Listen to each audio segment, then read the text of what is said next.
Hari 5 lagu seterusnya kami tujukan kepada mereka yang telah pergi mengkhianati peperangan dan perjuangan ini. Hukum karma. Setiap perbuatan pasti ada kifarahnya. Kau bukan berada, tinggalkan kami semasa peperangan bermula.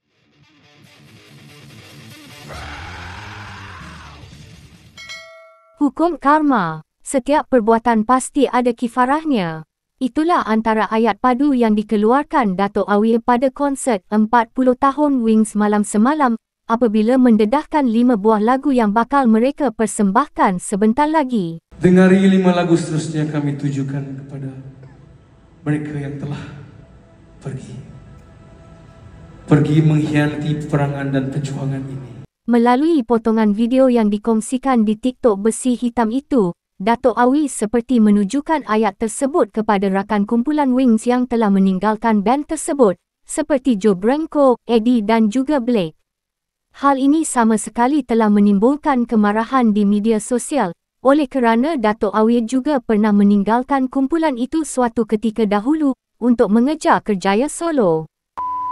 Bukan kepada mereka yang telah pergi mengkhianati peperangan dan perjuangan ini.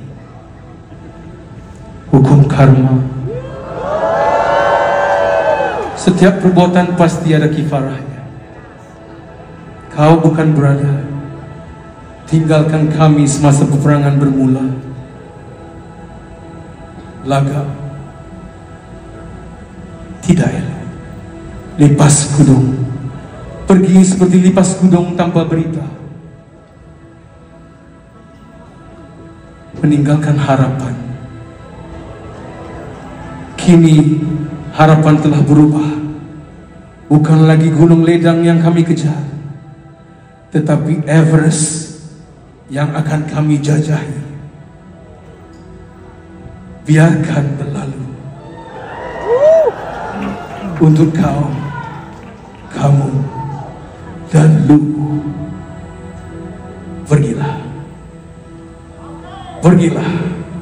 biarkan dianya berlalu.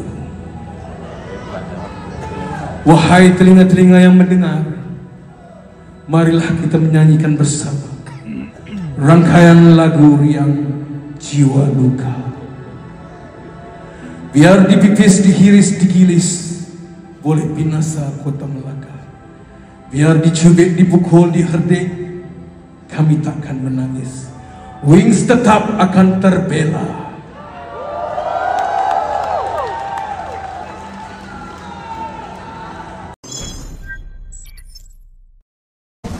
Subscribe with notifications on.